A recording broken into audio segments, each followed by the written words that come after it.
नमस्कार, मी किरण आणि आपण पाहताय PG Marathi news. PG Marathi news मध्ये आपले स्वागत। पाहूया बातमी सविस्तरपणे।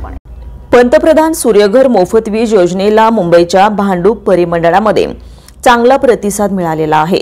महावितरणच्या या परिमंडळात 600 ग्राहकांनी घराच्या छतावर सौर ऊर्जा प्रकल्प बसवलेले आहेत आणि त्यामधून त्यांना मोफत वीज मिळणे देखील सुरू झाला आहे।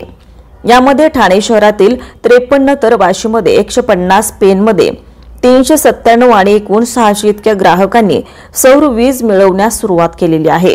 त्यामुळे विजेचे बिल बचत झाले आणि या योजनेमध्ये निवासी घरगुती कुटुंबासाठी प्रति किलोवॅट 30,000 रुपये अनुदान मिळते, तर 3 किलोवॅट पर्यंत अतिरिक्त 1 किलो क्षमतेसाठी 18,000 रुपये अनुदान दिले जाते। ही योजना फायद्याची असल्यामुळे नागरी भागात देखील ग्राहकांचा ओढा सौर ऊर्जेकडे वाढत आहे। महायुती सरकारमुळे विजेच्या बिलाची बचत होत आहे। पीजी मराठी न्यूज प्रतिनिधी, मुंबई। ताज्या बातम्या लवकरात लवकर पाहण्यासाठी पीजी मराठी न्यूज चॅनलला लाईक करा, सबस्क्राइब करा आणि बेल आयकॉन प्रेस करा।